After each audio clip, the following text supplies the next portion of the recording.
साथीहरु हामी अब यो नन्दी हिलको पार्किङमा पुग्यौं हैन र यहाँबाट बाइक पार्क गरेर यहाँबाट हिँडेर जानुपर्छ लगभग कति छ कविले यहाँबाट माथि हिँड्न यहाँबाट 10 मिनेट लाग्ला ए 10 मिनेट हिँडेर 10 मिनेट लाग्ला कम 10 मिनेट जति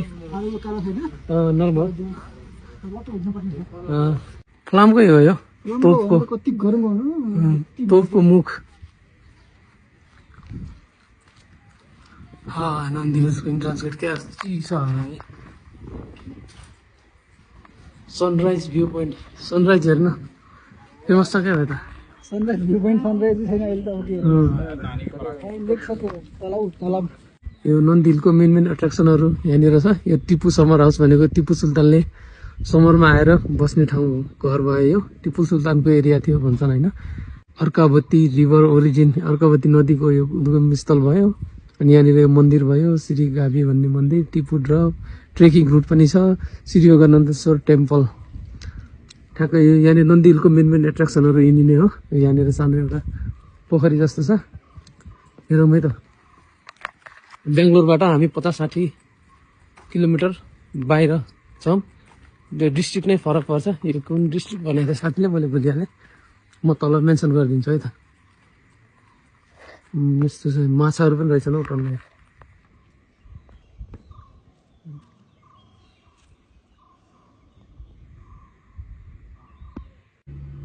त्यो अघि नै त्यो पोस्टरमा देखाइएको टिपु समर हाउस भन्ने यही नै हो यो खासै मेन्टेनेन्स गरिएको छैन हैन यस्तो छ यो टिपु समर हाउस समरमा टिपु सुल्तान आएर बस्ने ठाउँ यो यस्तो छ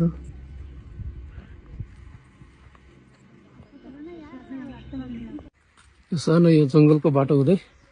माथि टप भ्यू पोइन्टमा गइरहेछौँ यहाँको यो भ्यू पोइन्ट चाहिँ सनराइजको लागि पनि एकदम फेमस छ तर हामी अहिले दिउँसो आएको छौँ सनराइज त देख्न पाइन्न माथिबाट वरपरको दृश्यहरू देखिन्छ त्यही गएर हेर्छौँ है त सानो जङ्गल जस्तो छ यस्तो स्टेयरहरू पनि छ बाटो पाथ बनाएको छ हिँडेर जानलाई यो वरिपरि ट्रेकिङ गर्न पनि सकिन्छ तर खासै त्यस्तो केही छैन ट्रेकिङ अब यस्तो गर्मीमा के हिँड्नु होइन माथि टप भ्यू पोइन्टमा जान्छौँ हामी डाइरेक्ट यताबाट चाहिँ Tipu drop and Arkavathi river origin जाने बाटो यो टिपु ड्रप भन्ने ठाउँ चाहिँ ठ्याक्कै यही हो क्या हो यहाँबाट तलतिर के छ यहाँ यस्तो सानो खोल्सो टाइपको रहेछ खासै त्यस्तो केही रहन्छ